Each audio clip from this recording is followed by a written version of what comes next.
Corruption case में मुलविस professor फतेह महमद बरफत खे Sindh university wise chancellor का उहिदे तां हटाइण खां पोइ सिंध हुकूमत पारां लॉर्ड कैंपस बदिन जे vice chancellor professor doctor Mohammad Siddique करोड़ खे सिंध यूनिवर्सिटी जो वक्ती वाइस चांसलर मुक़ररु कयो वियो आहे, जंहिं पंहिंजे उहिदे जी चार्ज वठी कमु शुरू करे ॾिनो आहे। हिन मौक़े ते अवामी आवाज़ टीवी सां ॻाल्हाईंदे संदसि चवणो त यूनिवर्सिटी में मालियाती हवाले सां केतिरा ई मसइला आहिनि जिन खे हल करण जी ज़रूरत आहे। यूनिवर्सिटी हिकिड़े हुनजो पंहिंजो हिकिड़ो एक्ट आहे जेको असेंबलीअ जे तरफ़ां पास थियल आहे ऐं उन एक्ट जे तहत वरी उन में कोर्ट में हिकिड़ा जेके आहिनि स्टेट्यूट्स आहिनि, रूल्स रेगुलेशन्स आहिनि उन तहत, जेकॾहिं उन तहत असीं यूनिवर्सिटीअ खे हलायूं त को प्रॉब्लम कोन्हे। पर जॾहिं उन जी वायोलेशन थी थिए त हिकिड़ी फाइनेंशियल इशू जेकॾहिं आहे त उहो सिंडिकेट जो अख़्तियार आहे। फाइनेंस प्लानिंग कमेटी जे प्रोपोज़ल ते सिंडिकेट उनखे अप्रूव कंदी आहे या रिकमेंड कंदी आहे सेनेट खे त उहा बजट उहा थिए। त हाणे उहो जेकॾहिं असीं हिकिड़ी पर्पज़ जे लाइ हिकिड़ा जेकॾहिं मक़सद जे लाइ पैसा रखंदा, जेकॾहिं असीं ॿिए मक़सद जे लाइ इस्तेमालु कंदासूं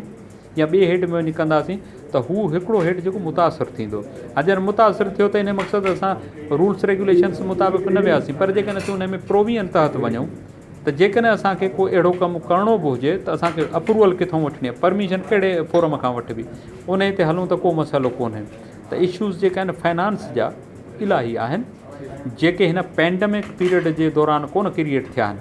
इन दौरान त असांजो यूनिवर्सिटी जो ख़र्चु जेके बि यूनिवर्सिटी हुजनि, ऑपरेशनल ख़र्चु जेको आहे सो कोन हो, घटि हो तमामु। मिसाल जी ॻाल्हि, ट्रांसपोर्ट कोन पिए हलियो यूनिवर्सिटी जो इलेक्ट्रिसिटीअ जो जेको आहे उहो डिपार्टमेंट बंदि आहे त उहो कोन हो। ॿिया जेके स्टेशनरियूं आहिनि, डे टू डे अफेयर्स जा जेके ख़र्च पका आहिनि उहे यूनिवर्सिटी जा कोन हुआ। इहो त हीअ जेको असां वटि इशू आहे यूनिवर्सिटी, इहो हिन 6 लास्ट 6 महीननि जो कोन्हे, इहो त 2 सालनि जो आहे। ऐं उनखे जेको रिकवर करण जे लाइ यूनिवर्सिटी जा जेके रिसोर्सिस आहिनि उन्हनि मां इमीडिएटली रिकवर कोन थी सघंदो।